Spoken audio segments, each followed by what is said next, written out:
It is good to be here this morning. It's good to see everybody. It is just out of a quick update on the announcement with tomorrow we start our uh, prayer study at our house. There are several that have signed up. If anyone has not signed up, I did grab a couple extra books. If you have signed up and I haven't got your book to you yet, I will get it to you hopefully before you leave the building this morning.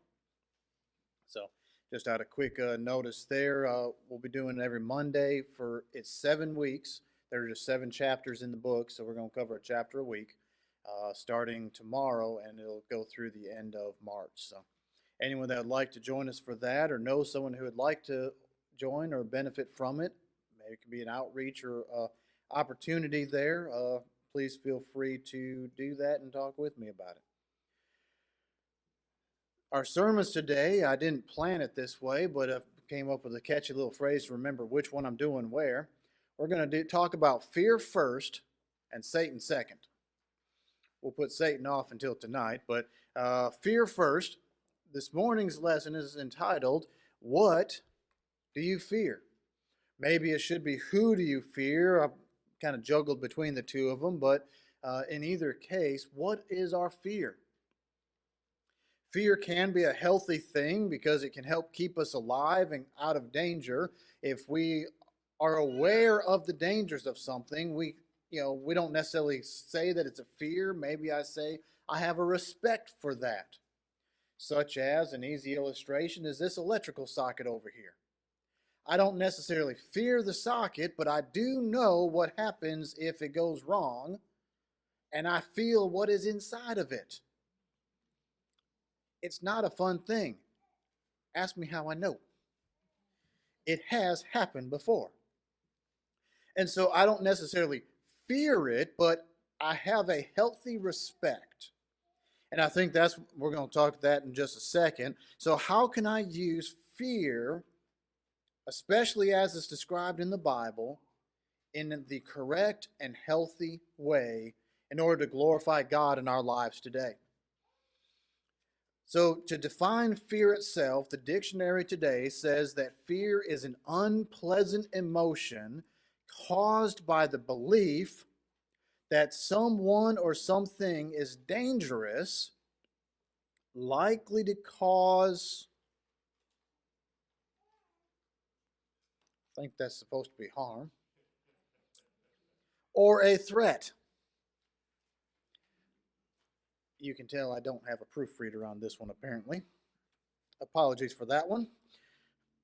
The origin side of things is a direct copy and paste. I hand typed the definition on there. To continue in the origin, it talks about some of the origins of this word fear that we have today. Calamity, danger, frighten.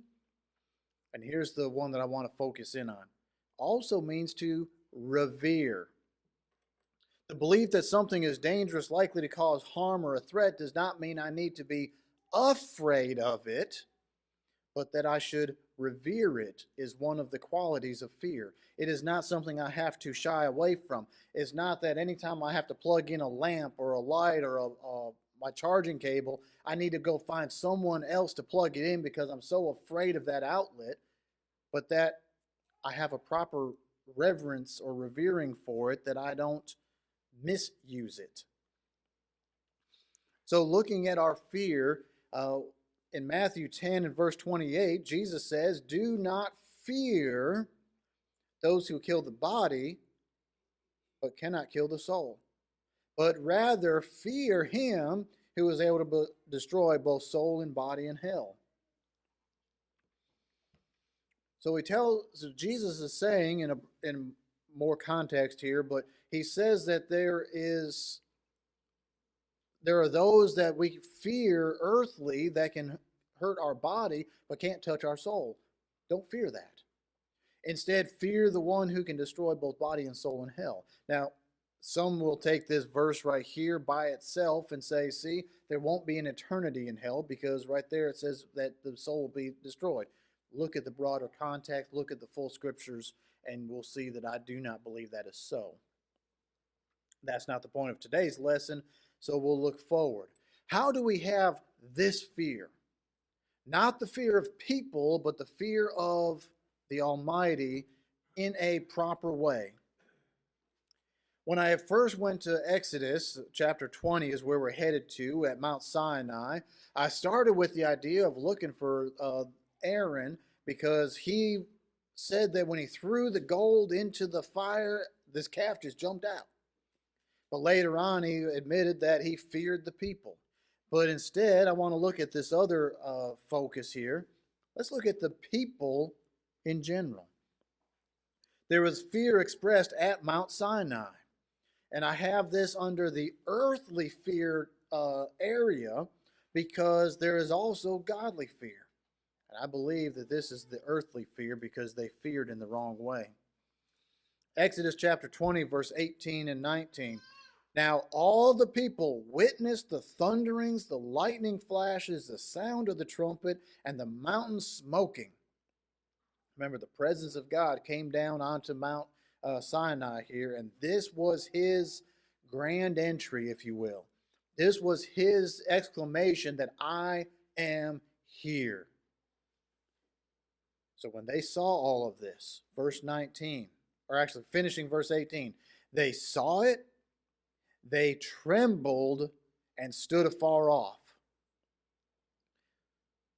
This doesn't sound like a godly fear of respect and of revering. This sounds like afraid. In verse 19, then they said to Moses, can you hear the quivering in their voice perhaps with this right here? Because they're standing so far back. You speak with us, and we will hear, but let not God speak with us, lest we die. They are so afraid of that mountain and of what's going on and of God being right there in their presence that they are trembling. I do believe that's an earthly fear. But why did God show himself in such a large way, in such a grand way? If we look at it in verse 20, he tells us why. Moses said to the people, do not fear. God has come to test you, and that his fear may be before you so that you may not sin. God is in your presence right now to the people at Sinai. He has done it in such a big way that there is no doubt. Remember, they just came out of Egypt where there is a multitude of gods, and some of them, most of them possibly, have even started following those multitudes that are just made up by name or image or carving and all these things. God is showing himself, I am real. In case you didn't believe these miracles that just happened to get you to this mountain safely, I am real, I am powerful, I am here for you. Follow me. So now the test is on the people. Will you follow him? I think it's healthy to have a level of fear out of respect. If someone tells you that, okay, how many heard this one growing up? If you don't stop, I'm going to pull this car over. Well, what is that? That's just a saying. Those are just words coming out of your mouth, isn't it? Or is there something behind that, some sort of authority that says, I can do this and I will do this if necessary? When a parent starts counting to their child, I remember this one. 1, 2, you didn't want to get to 3. Each number got increasingly worse. 3, all of a sudden, the distance between parent and child started getting smaller unless the child decided to run. And then when they ran out of steam, it wasn't good either. There's an authority behind it. There is the knowledge that I've just been given a warning. I know I need to do something about it because this is not an empty warning. It is not something that will just go untouched or unaddressed. So God says, will you follow me? You see my power. You see what I did to the Egyptians who persecuted you and did all these things, enslaved you, and chased after you after they said go. You know my power. I'm not here to use it against you, but don't test me. They were afraid.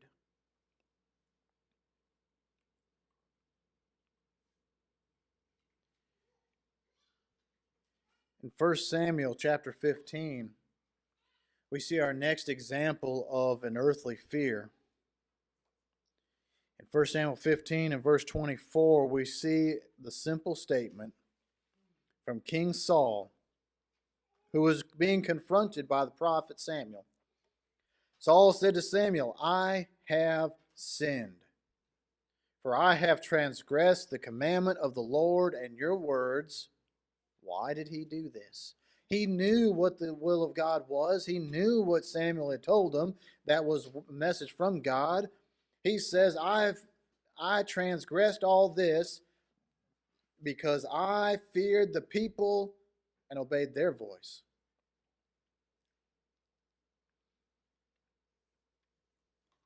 He feared the people. Now, in short, Samuel looked at him and said, Saul, who's the king? You or them? Who runs this thing? This is not one of those that you are of the people, by the people, for the people. This is you are leading the people. God has given you the message through me of what he wanted you to do, and you acknowledged it, and you failed to follow it. And you failed to have your servants follow it. This is not one of those things that he can put on someone else. You're the king. Tell them what to do. No, he said, I feared them. They were doing their thing. I was doing, but if we go backwards a little bit, let's look at the rest of the story, at least a portion of it. Verse number 18. In the explanation, now the Lord sent you on a mission and said, go and utterly destroy the sinners, which are the Amalekites. Fight against them until they are consumed. He said, take and consume them all. And why did you not obey the voice of the Lord? When did you swoop down on the spoil and do evil in the sight of the Lord? He saved, we see down verse 20, that he brought back Agag, the king of the Amalekites. Saul, you can't say that you just feared the people because you sinned as well. The people, as we look in 21, continue into it, we see that in verse 19, the people took the spoils of the land. There were consequences here. Verse 23, the rebellion is as a sin of witchcraft, and the stubbornness as an iniquity and idolatry. Because you have rejected the word of the Lord, he also has rejected you from being king. There are consequences to your actions.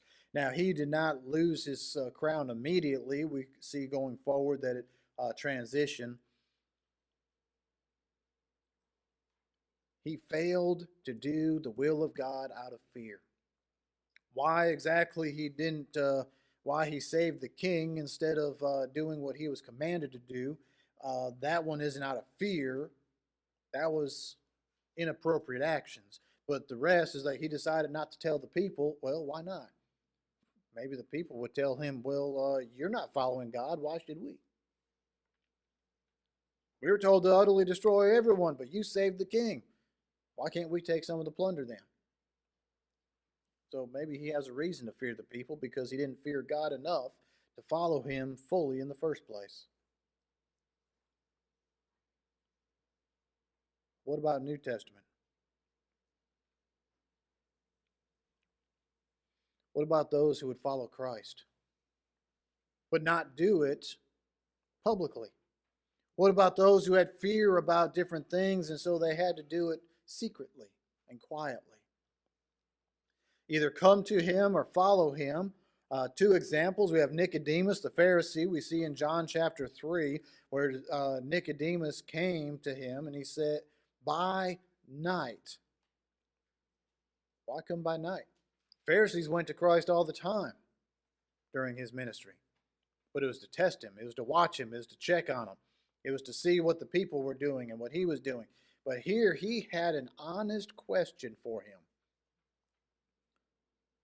But he had to come by night to ask it.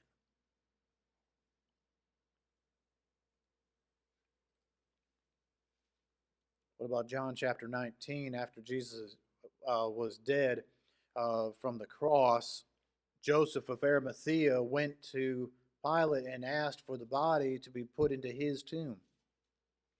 But in that particular element, what we see there is after this, Joseph of Arimathea, John 19:38 says, being a disciple of Jesus, but secretly, for fear of the Jews, asked Pilate that he might take away the body of Jesus.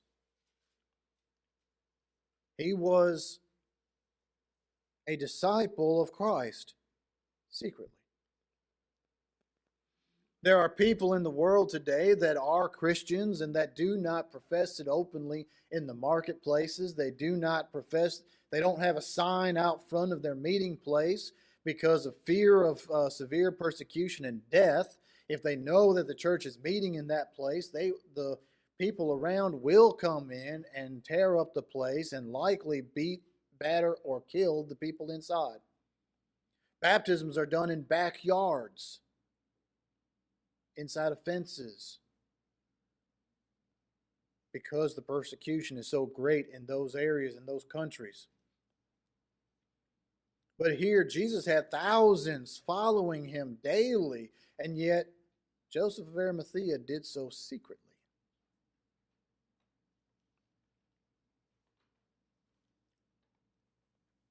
So instead of earthly fear, how shall we have godly fear? How can we turn this thing around and make it healthy? I think it interesting to look at the end of Solomon's wisdom. He asked for all wisdom and he got it. And he did everything outside of what he knew to be right to try and find joy and happiness and peace. And he finally comes to the conclusion at the very end in Ecclesiastes 12:13 and 14. Let us hear the conclusion of the whole matter. After I have wasted my life seeking things to make me happy, after seeking all these things to satisfy me, when I already know the answer, let me give you the answer. Fear God and keep his commandments, for this is man's all. For God will bring every work into judgment, including every secret thing, whether good or evil. Now, when he says, fear God and keep his commandments, he is not looking at, trembling under your bed, hoping that the burglar doesn't look there. Respect God and follow his commandments.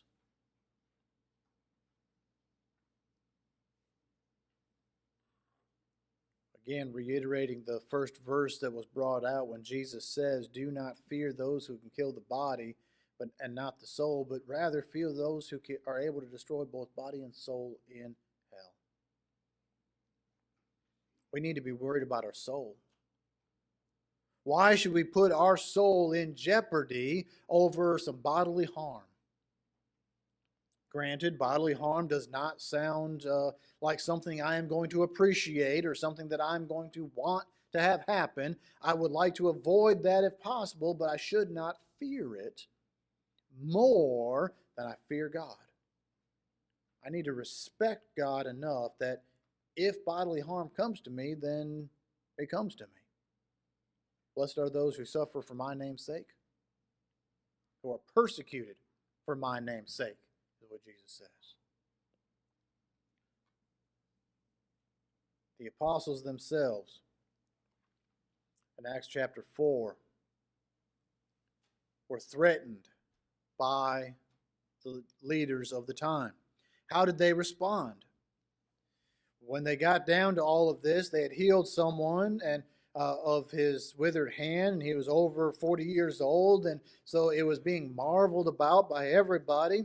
And they were teaching and gathering large crowds about it. So they called them, the religious leaders called them, the apostles that did this, commanded them not to speak at all or teach in the name of Jesus.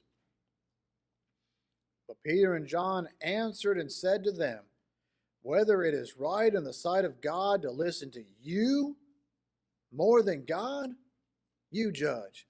They just asked the religious leaders, is it better that I listen to you who claim to be doing what you're supposed to do, or should I listen to God himself, whom you're supposed to be listening and teaching others to follow? He finishes the statement by saying, we cannot but speak the things which we have seen and heard. That little double negative thing throws me off sometimes. We have to speak what we have seen and heard. There is no way around it. God has revealed himself through the miracles of Christ as his authority. He has given it to us to pass along, and we must do so. You can threaten us all you want. You can throw us in jail. You can do whatever you're going to do to us, and we will still follow and teach God. Which would we fear? Should we fear being thrown into jail? Or should we fear God looking at us and saying, remember when you were a child of mine, but you gave it up because you didn't want to go to jail for 3 days? Remember when you quit being my child? Since you walked away from me, the gates of heaven are not for you to enter. Which one of those do we fear more? The gates of a jail cell, or not being able to go into the gates of heaven?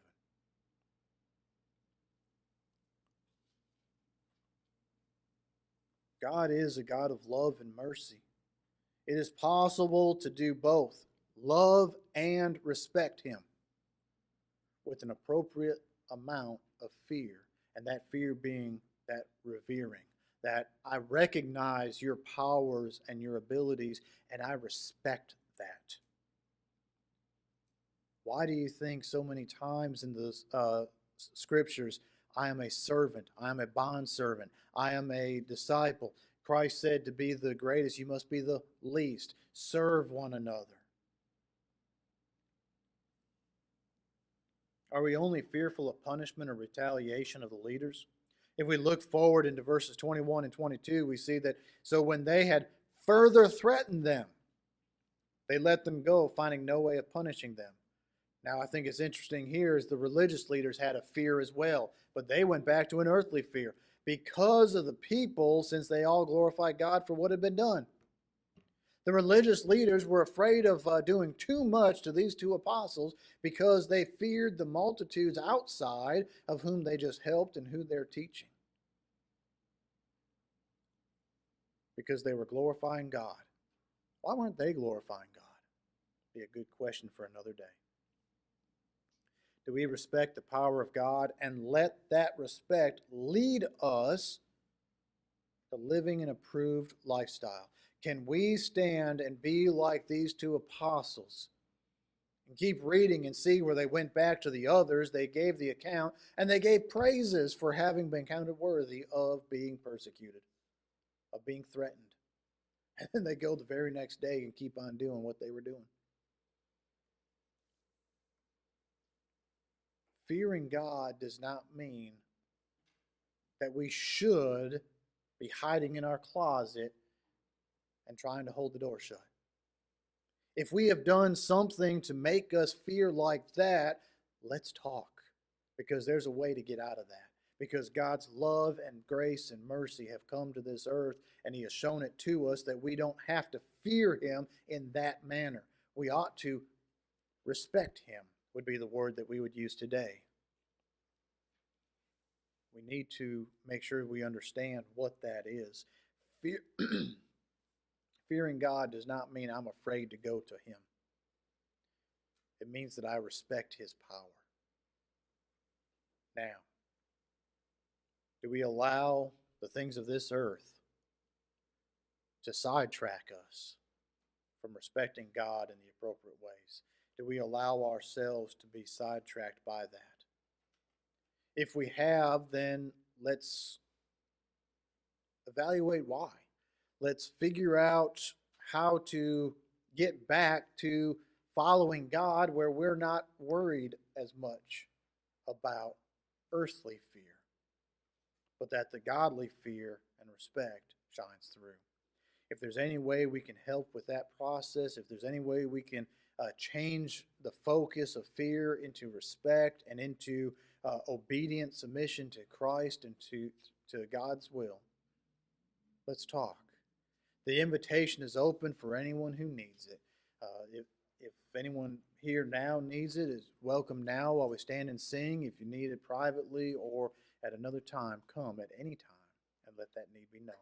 But right now, if there is anyone, we can stand and come forward at this time.